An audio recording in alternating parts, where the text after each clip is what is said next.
Mitsan, we have several silicone molded covers to protect top pole arresters.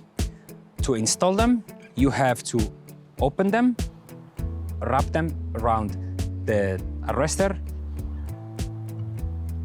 and close them using the accessory that comes with the push pin.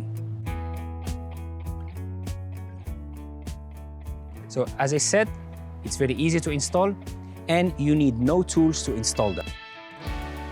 We have several sizes for different types of arresters, even customized one. This is the last one we have customized for a special type of switches.